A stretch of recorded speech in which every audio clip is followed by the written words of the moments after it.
Bem-vindo ao curso de Cálculo Diferencial e Integral. Nessa aula, nós vamos começar a estudar máximo e mínimo de funções. Uma importante aplicação do cálculo diferencial é a solução de problemas de otimização. Um problema de otimização consiste em determinar o valor de certa grandeza de modo a maximizar ou minimizar o valor de outra grandeza relacionada a ela. Por exemplo, se temos que fabricar uma lata cilíndrica para conter 1 litro de determinada substância, é interessante saber qual é o raio da base dessa lata de modo a minimizar a área da superfície dessa lata. Note que ter uma superfície de área mínima significa que gastaremos menos material na fabricação dessa lata, ou seja, nós reduziremos o custo na sua fabricação. Vejamos agora algumas definições. Seja uma função f definida no domínio D. Dizemos que f tem mínimo global ou mínimo absoluto em x igual a c, se f de x for maior ou igual que f de c para todo x pertencente a D. O valor f de c é chamado de mínimo global ou mínimo absoluto. Temos aqui uma interpretação geométrica. Considere o gráfico de uma função genérica f e perceba que o valor de f de c é o menor valor que essa função assume. Ou seja, qualquer x que você tome, se você calcular f de x, o valor sempre será maior ou igual do que f de c.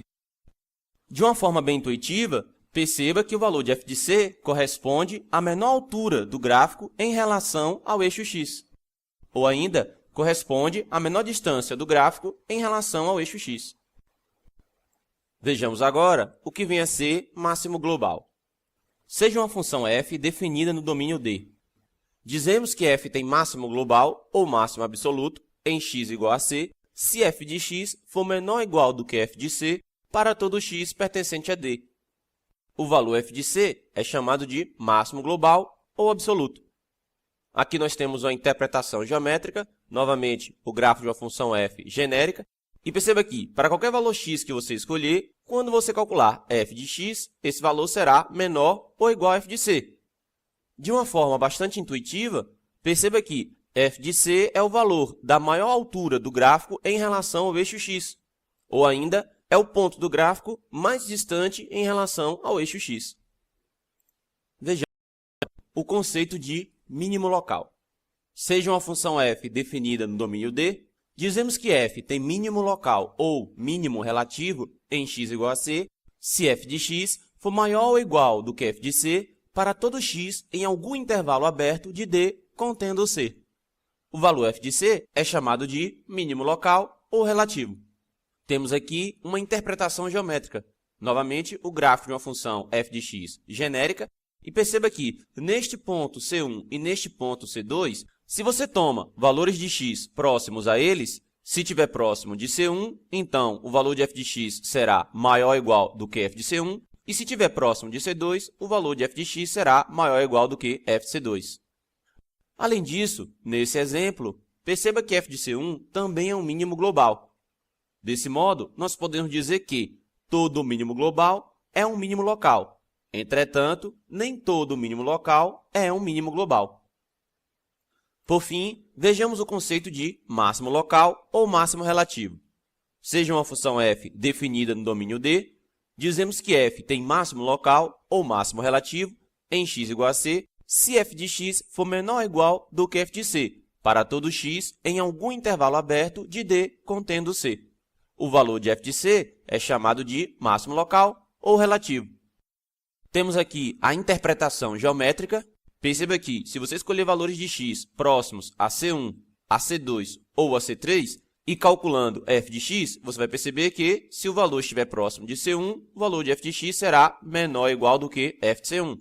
Se o valor estiver próximo de C2, o valor de f de x será menor ou igual do que f de C2. E, por último, escolhendo valores de x próximos de C3, o valor de f de x será menor ou igual do que f de C3. Além disso, perceba que f de C3 também é um máximo global. Ou seja, podemos dizer que todo máximo global é também um máximo local. Entretanto, nem todo máximo local é um máximo global. Lembrando que o nosso objetivo é resolver problemas de otimização, nós precisamos, de alguma maneira, de descobrir o máximo ou o mínimo de uma função. Nós vamos usar para isso o teorema de Fermat. Se f tem um mínimo ou máximo local em C, e f' de C existe, então f' de C é igual a zero. Temos aqui uma interpretação geométrica. Perceba que, tanto para os pontos de mínimo local ou máximo local, se você calcular a derivada da função nestes pontos, quando ela existe, você vai perceber que a inclinação da reta tangente em relação ao eixo x é zero. Ou seja, a reta tangente é paralela ao eixo x. Para estudar uma demonstração deste teorema, eu recomendo que você procure um livro de cálculo. Vale fazer uma observação. O ponto C, no qual f' de C é igual a zero ou f' de C não existe, é chamado de ponto crítico de f. É preciso tomar cuidado com a aplicação do teorema de Fermat. O contrário do teorema não é válido. Isto é, se f' de C é igual a zero, então não necessariamente a função tem um mínimo ou máximo local em C. Por exemplo, a função f de x igual a x menos 1, isso tudo elevado ao cubo, é tal que f' de 1 é igual a zero, mas ela não tem um ponto de mínimo ou máximo local em 1, como ilustra o seu gráfico abaixo. Ou seja, tomando o derivado da função no ponto x igual a 1, perceba que a inclinação da retangente em relação ao eixo x será zero, ou seja, a retangente será paralela ao eixo x, e, entretanto, a função não tem nem máximo e nem mínimo local naquele ponto. Vejamos agora um exercício. Sabe-se que a função f de x igual a x² menos 4x mais 5 tem um ponto de mínimo em x igual a 2. Verifique que f' de 2 é igual a zero. Então, temos aqui o gráfico da função f. Percebemos que f de 2 é o valor mínimo, e ele acontece quando x é igual a 2. E agora vamos calcular. f' de x é igual a 2x menos 4, ou seja, basta derivar aqui esta expressão.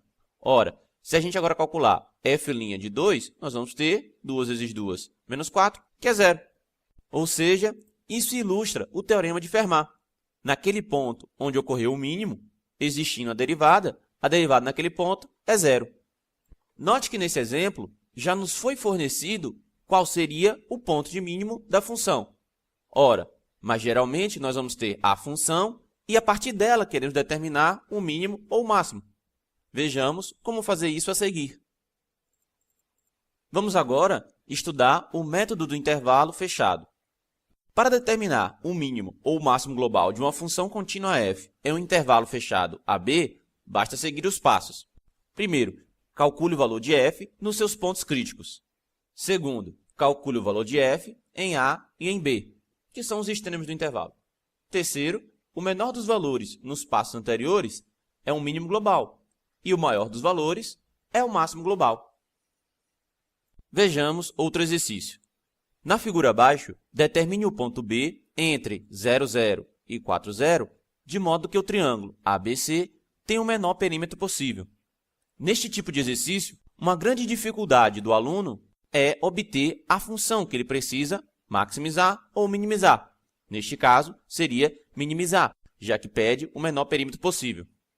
Perceba que essa primeira etapa de descobrir qual é a função é, na verdade, um exercício de interpretação de texto. Vejamos qual será a função neste caso. Vamos agora detalhar aquela figura que nós tínhamos anteriormente. Temos aqui o triângulo ABC, sabemos que esta altura era 1 e que esta distância era x. Desse modo, já aqui até esta posição devemos ter o valor 4. Se aqui já temos x, nós vamos ter aqui agora 4 menos x. Aqui, como nós já sabíamos, é 4. Aqui também. E, já que essa parte toda tem que ser 4, e aqui nós já temos 1, por fim, nós temos que aqui é 3. Ora, fazendo isso e percebendo que aqui nós temos 3 triângulos retângulos, neste primeiro triângulo retângulo, nós vamos obter o quê? Nós vamos obter que a hipotenusa que corresponde ao lado AB vai ser igual a raiz de x² mais 1 ao quadrado, o que dá a raiz de x² mais 1. Já o lado BC vai corresponder à hipotenusa deste outro triângulo retângulo. E aí, nós ficamos com a raiz de 4 menos x ao quadrado mais 4 ao quadrado, o que dá a raiz de 4 menos x ao quadrado mais 16. Por fim, neste outro triângulo retângulo, nós vamos ter que o lado AC vai corresponder à hipotenusa do triângulo, onde nós vamos ficar com AC igual a raiz de 3 ao quadrado mais 4 ao quadrado, e depois, fazendo as continhas, no final ficamos com 5. Desse modo, nós já descobrimos a medida para cada um dos lados, AB, BC e AC, e essas medidas estão dependendo do valor x. Ora, basta agora montar o perímetro para o triângulo ABC. Usando as informações que vimos anteriormente, o perímetro do triângulo ABC será dado pela função p de x igual a raiz de x ao quadrado mais 1 mais raiz de 4 menos x ao quadrado mais 16 mais 5.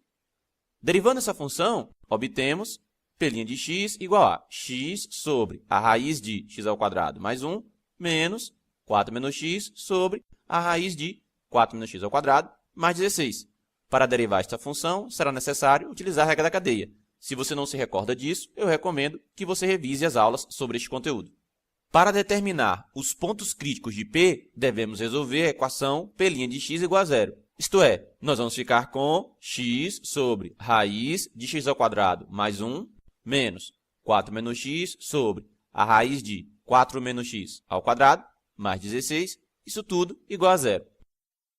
Rearrumando a equação, nós vamos ficar com x sobre a raiz de x ao quadrado mais 1 igual a 4 menos x sobre raiz de 4 menos x ao quadrado mais 16.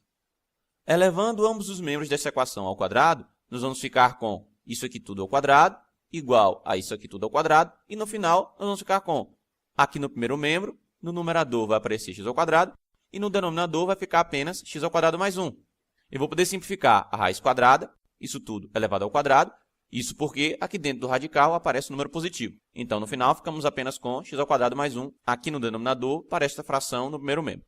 Já no segundo membro, nós vamos ficar com o numerador da fração elevado ao quadrado, ou seja, 4 menos x ao quadrado, e, de forma semelhante ao que aconteceu anteriormente, aqui dentro do radical aparece o número positivo, e, portanto, eu vou poder simplificar a raiz com essa potência 2 que nós temos aqui. No final, ficamos com 4 menos x ao quadrado mais 16. Efetuando agora o famoso produto em cruz, ou seja, multiplicando x ao quadrado por 4 menos x ao quadrado mais 16 e igualando o produto entre x ao quadrado mais 1 vezes 4 menos x ao quadrado, nós vamos ficar com esta expressão que nós temos aqui e, rearrumando essa equação, no final você vai obter 15x ao quadrado mais 8x menos 16 igual a zero. Eu recomendo que você repita todos esses passos detalhadamente, para que você possa praticar e entender melhor cada um deles. Pois bem, resolvendo esta última equação polinomial de segundo grau, nós vamos obter que x é igual a menos 4 terços e x é igual a 4 quintos. Ora, como x deve estar entre 0 e 4, pelos dados do exercício, nós vamos apenas considerar a solução positiva, ou seja, vamos apenas considerar a solução x igual a 4 quintos. Calculando o valor da função em seu ponto crítico, obtemos p de 4 quintos vai ser igual a raiz de 4 quintos ao quadrado mais 1 mais raiz de 4 menos 4 quintos ao quadrado mais 16 mais 5, e isso é igual a raiz de 41 mais 5, o que é aproximadamente 11,403. Calculando agora o valor da função em 0 e em 4, obtemos p de 0 é igual a raiz de 0 ao quadrado mais 1 mais raiz de 4 menos 0 ao quadrado mais 16 mais 5. Isso tudo é igual a 4 raiz de 2 mais 6, o que é aproximadamente 11,657. P de 4 vai ser raiz de 4 ao quadrado mais 1 mais raiz de 4 menos 4 ao quadrado mais 16 mais 5. Isso é igual a raiz de 17 mais 9, o que é aproximadamente 13,123. Ora, analisando estes números, percebemos que o menor deles é 11,403. Então, este é o valor de mínimo global, o que ocorre quando x é igual a 4 quintos. Portanto, o menor perímetro possível para o triângulo ABC ocorre quando B for o ponto 4 quintos, 0. Vejamos agora uma ilustração do exercício. Aqui nós temos o triângulo ABC. Perceba que, à medida que eu for alterando o valor de x, o valor do seu perímetro será alterado. Para x igual a 0, nós temos o ponto 0, 0 e o perímetro é 11,657. À medida que eu vou alterando, esse perímetro vai diminuindo. Quando chegamos em x igual a 0,8, o que é 4 quintos, nós vamos ter um perímetro de 11,403. E agora, continuando, perceba que o perímetro aumenta e, quando nós chegarmos a x igual a 4, nós vamos ter um perímetro de 13,123. Ou seja, portanto, o menor perímetro vai ocorrer quando x é igual a 0,8, ou seja, 4 quintos. Esta aula termina aqui. Eu espero você no próximo vídeo.